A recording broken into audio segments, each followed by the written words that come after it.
Most school teams are juggling 10 initiatives while student achievement stays flat. Cal Newport's Slow Productivity shows why doing fewer things at once is the secret to actually impacting student learning. Today, I'm showing you the exact system that transforms real teams from drowning to thriving. Here's the brutal truth. Your team isn't failing because you're not working hard enough. Your team is failing because you're working on too many things at once. Pseudo-productivity. Over the summer, I listened to the audiobook Cal Newport's Slow Productivity, and it perfectly explains what I've been seeing in schools everywhere. Newport calls it pseudo-productivity. We mistaken being busy for being productive. We count emails sent and meetings attended instead of student growth. Here's what's killing me is teams spend like 70% of their meeting time managing tasks and only 30% actually collaborating on student learning. So your 90-minute collaborative learning team meeting, well, it's an hour in updates and logistics, while only 30 minutes are actually focusing on student data. Sound familiar?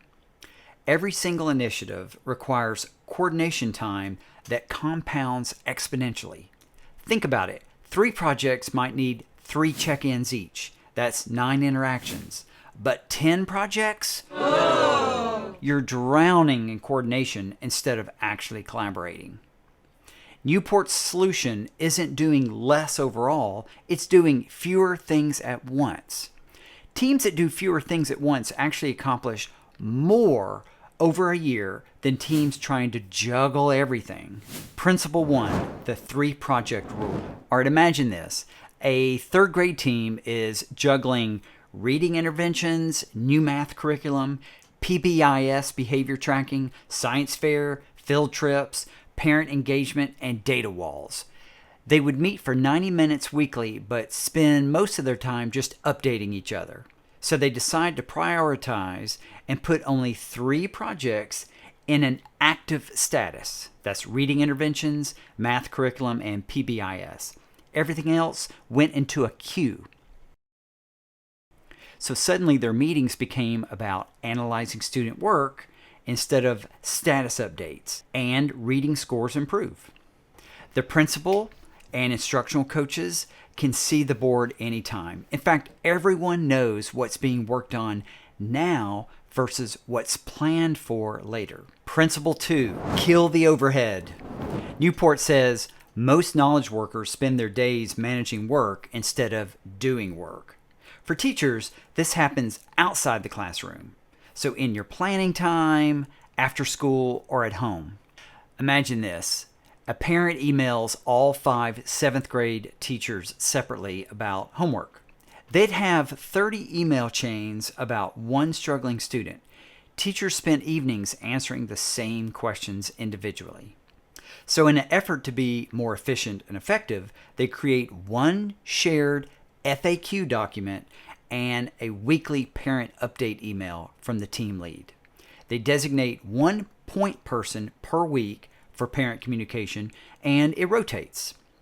So email chains drop by like 80%, and that recovered time, well, they now co-plan interventions for 15 other struggling students. Let's consider incorporating Newport's communication and rules that are adapted for teacher teams.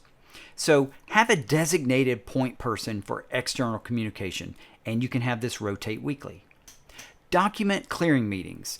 Start each collaborative learning team meeting with 2 or 3 minutes clearing quick decisions. Are you about to CC someone? Stop. Add it to the team's shared document instead. No more CCing unless it's absolutely necessary. Create team communication norms, such as response time, 48 hours for non-urgent items. Depending on the expectations at your school, you might need to get approval first, but you can use the principles in this video to help you make your case. Principle 3, work with your calendar. Newport talks about seasonality, working with the natural rhythms and not against them. Imagine this. A high school team tried maintaining the same meeting intensity all year. During state testing in April, they were still doing full curriculum revisions. Teachers were exhausted and the meetings were really unproductive. So in an effort to maintain their sanity, they choose the heavy lift of curriculum alignment for, let's say, August through October. Then they reserve November through February for grading calibration. And then March through April, they go light, just essential coordination. As a result, their AP scores increase because they aren't burnt out during test prep season. Here's a seasonal map you might want to consider. August through October, system setup, it's heavy. November through February, data cycles, that's steady. March through April, testing season, let's keep it light. And May through June, let's reserve that for reflection and rest. Coming up, the one question that makes your principal support your focus.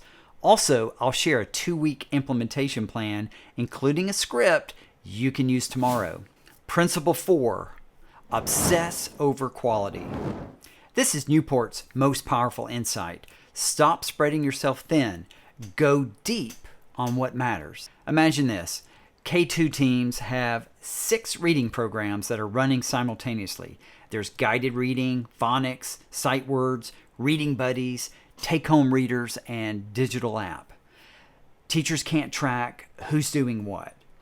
So they focus their efforts and choose just 2, systematic phonics and guided reading. They go deep on implementation. They create common assessments, shared lesson plans, and within 4 months, they crush benchmarks. The truth, 5 half-implemented strategies will always lose to 1 fully implemented strategy. Okay, I know what you're thinking. When your principal brings up, let's say, initiative number 4, here's the exact script that will work. You know, this aligns perfectly with our goals. Right now, we're seeing about a 20% growth with guided reading. We can add this to our queue for January so that we can give it the attention it deserves. No principal argues with data-backed success. Here's your 2-week implementation plan. Week 1, the reality check. Count your active projects and be honest. Create a board in your meeting space and move all but 3 into the queue. Yes, this feels scary, but just do it anyway.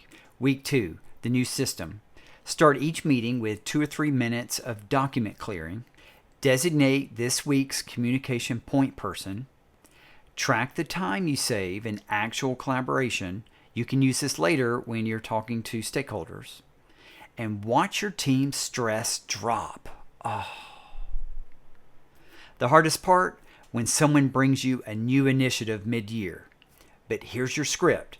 That sounds important. Let's add it to our queue, and we can likely address it in about 6 weeks or so. Right now, we're deep into preparing for the launch of our next project-based learning event. Here's the pattern that nobody's talking about. Every struggling team I've ever worked with was juggling way too many initiatives. Every high-performing team has 3 or fewer initiatives. The number 3 isn't arbitrary. It matches our cognitive load capacity for complex projects.